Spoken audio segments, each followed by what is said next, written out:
Lëvizja Arbëria, për dallim prej subjekteve të tjera, nuk është themeluar për të diskutuar për pozita dhe koltuqe, thot Bekim Fazliu nga kjo lëvizje në një intervistë dhënë për televizionin Koha. Për Fazliun do të ishte më mirë një ligj i mirë dhe në dobi të shqiptarëve, sesa një pozit për lëvizjen Arbëria.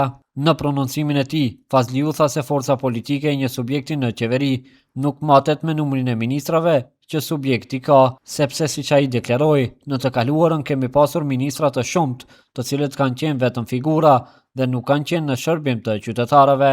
Nëse masin vetëm me poste, ne në kaluarën, në 20 vjeçarin e kaluar të BDI-s kemi pasur shumë poste. Ti ke pas ministër punëve të jashtme, shqiptar, që nuk mund ta largoshin për Serbie, vetëm Serbi i bën të vizitat. Ke pas ministër të mbrojtjes shqiptar, që takoi me atë vojska Serbie, generalin e akuzuar për krime lufte, Diković.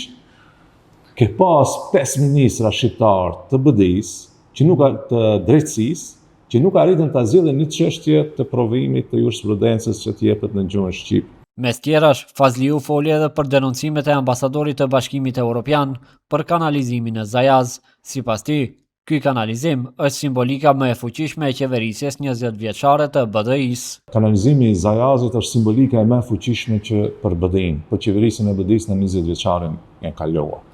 Domethënë, në letra janë të përfunduara projektet, në raport të realizuara, ndërsa në terren nuk i gjejnë askund.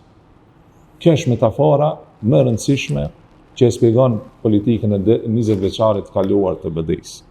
Vetëm ka premtuar, propagandë, dhe asgjë nuk kanë realizuar.